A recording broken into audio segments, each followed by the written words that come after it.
പുറത്തു പോണതിന് മുമ്പ് മേക്കപ്പും ഡ്രസ്സും ഒക്കെ നോക്കുക. പക്ഷെ ഈ ചെക്കന്മാരുണ്ടല്ലോ ഓല് ഫസ്റ്റ് വണ്ടിയെ നോക്കുക. അതെനിക്ക് മനസ്സിലായതിന്റെ മിസ് ഹസ്ബൻഡിനെ നോക്കിയിട്ടോ. അപ്പൊ അങ്ങനെ ഫൈനലി നമ്മൾ കാലിക്കറ്റ് ബീച്ചിലെത്തിക്കുന്നുണ്ട്. അവിടെ നോക്കുമ്പോൾ വണ്ടി പാർക്ക് ചെയ്യുന്ന ഒറ്റ സ്ഥലമല്ല. എന്നും നമ്മൾ ഒറ്റക്കാ പോലെ. ഇന്ന് നമ്മളെ കൂട്ടത്തിൽ നമ്മളെ ഫാമിലീസ് ഒക്കെ ഉണ്ട് കേട്ടോ. ഫസ്റ്റ് തന്നെ ഉപ്പിലിട്ട് കഴിക്കാൻ വിചാരിച്ചു. അങ്ങനെ എല്ലാവരും ഓരോരുത്തർക്ക് വേണ്ടത് അങ്ങനെ എടുത്ത് കഴിക്കൽ തുടങ്ങി.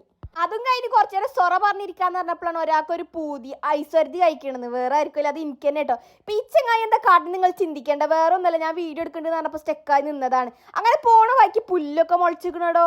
ബീച്ചിൽ വന്ന ഈ ഒരു കാടമുട്ട മസാല, അവിടുത്തെ ഒരു ചായ, അത് മസ്റ്റാണ്. അപ്പൊ നമ്മളെല്ലാവരും ആ സാധനങ്ങളൊക്കെ കഴിച്ചു. പിന്നെ അഗൈൻ നമ്മൾ ബീച്ചിന്റെ തിരമാലകൾ എണ്ണി കുത്തിരിക്കാന്ന് പറഞ്ഞാണ്ട് അവിടേക്ക് നീങ്ങിയിട്ടുണ്ടായിട്ടാ. പിന്നെ കുറച്ചു നേരം കുറ്റം പറഞ്ഞിരിക്കുന്ന ടൈമിലാണ് നമ്മൾ ആ സംഭവങ്ങളൊക്കെ കാണുന്നത്. അവിടെ ഇരുന്ന് ആരൊക്കെ എന്തൊക്കെയോ പെറുക്കുണ്ടോ, അതെന്താന്ന് നമുക്ക് മനസ്സിലായി. പക്ഷെ എന്താന്ന് മനസ്സിലായില്ലെങ്കിൽ ഓല് കാട്ടുന്നത് നമ്മൾ കറക്റ്റ് നല്ല നോക്കി കുത്തിരിക്കുന്നുണ്ടായിനി. അങ്ങനെ കുറച്ചു നേരം സൊറ കുറച്ചതിന് ശേഷം പിന്നെ ഓല് പെറുക്കണ നോക്കി കുത്തിരുന്ന്. അങ്ങനെ ലാസ്റ്റാണ് നമുക്ക് പോവാനുള്ള സമയമായത്.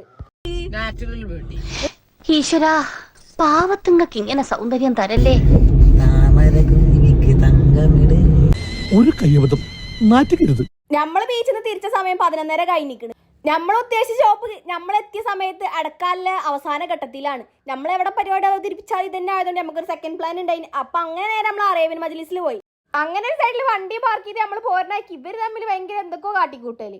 ഓലെന്താ കാട്ടിക്കോട്ടെ വിചാരിച്ചാണ് നമ്മൾ നടക്കൽ തുടങ്ങിയിട്ടുണ്ടായിന്. അങ്ങനെ ഫൈനലി ഉള്ളിൽ കയറി സീറ്റിലൊക്കെ ഇരുന്ന് ഫുഡ് ഓർഡർ ചെയ്തിട്ടുണ്ടായിന്. കുറച്ചേരം കാത്തിരിപ്പിനോടിൽ ഫുഡ് എത്തി. അങ്ങനെ നമ്മൾ മന്ത്രി എന്നാണ്ട് നമ്മൾ മന്ത്രിയൊക്കെ കഴിച്ചങ്ങാണ്ട് അങ്ങോട്ട് റാഹത്തായിട്ടുണ്ടായിന്. വയറ് അറിഞ്ഞ സ്ഥിതിക്ക് ഇനി വേറെ പരിപാടി ഒന്നുമില്ല, പെരേ പോയിട്ട് നേരെ കടന്നുറങ്ങുക. അപ്പൊ ഗൈസ് ഇന്നത്തെ വീഡിയോ ഇത്ര തന്നെ ഉള്ള. വേറെ പിന്നെ ടാറ്റ ബൈ ബൈ.